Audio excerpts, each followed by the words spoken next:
Very early in the morning the leading priests and the elders of the people met again to lay plans for putting Jesus to death. Then they bound him, led him away, and took him to Pilate, the Roman governor. When Judas, who had betrayed him, realized that Jesus had been condemned to die, he was filled with remorse. So he took the 30 pieces of silver back to the leading priests and the elders. "I have sinned," he declared, "for I have betrayed an innocent man." "What do we care?"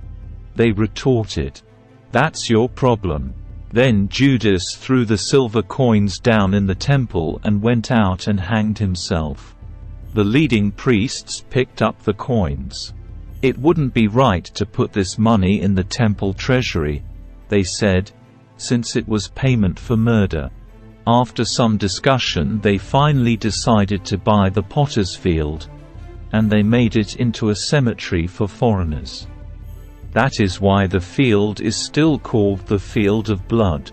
This fulfilled the prophecy of Jeremiah that says, "They took the 30 pieces of silver, the price at which he was valued by the people of Israel, and purchased the potter's field, as the Lord directed."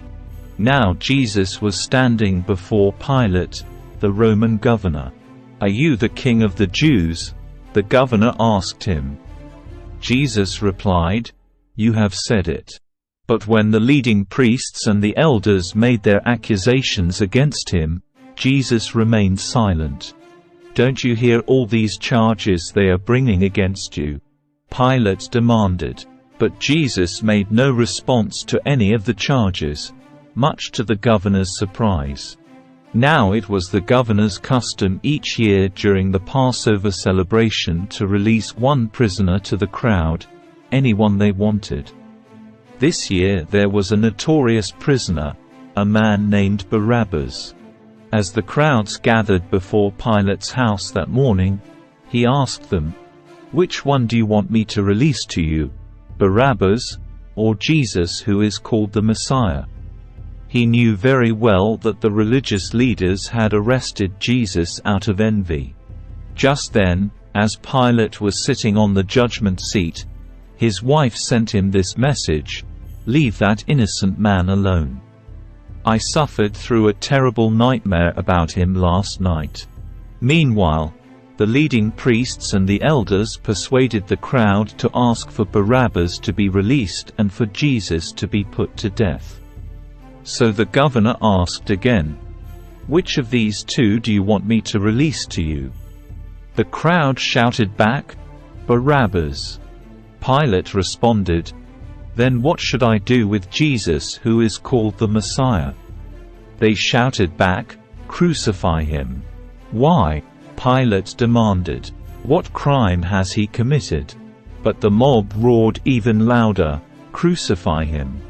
Pilate saw that he wasn't getting anywhere and that a riot was developing. So he sent for a bowl of water and washed his hands before the crowd, saying, "I am innocent of this man's blood. The responsibility is yours." And all the people yelled back, "We will take responsibility for his death. We and our children."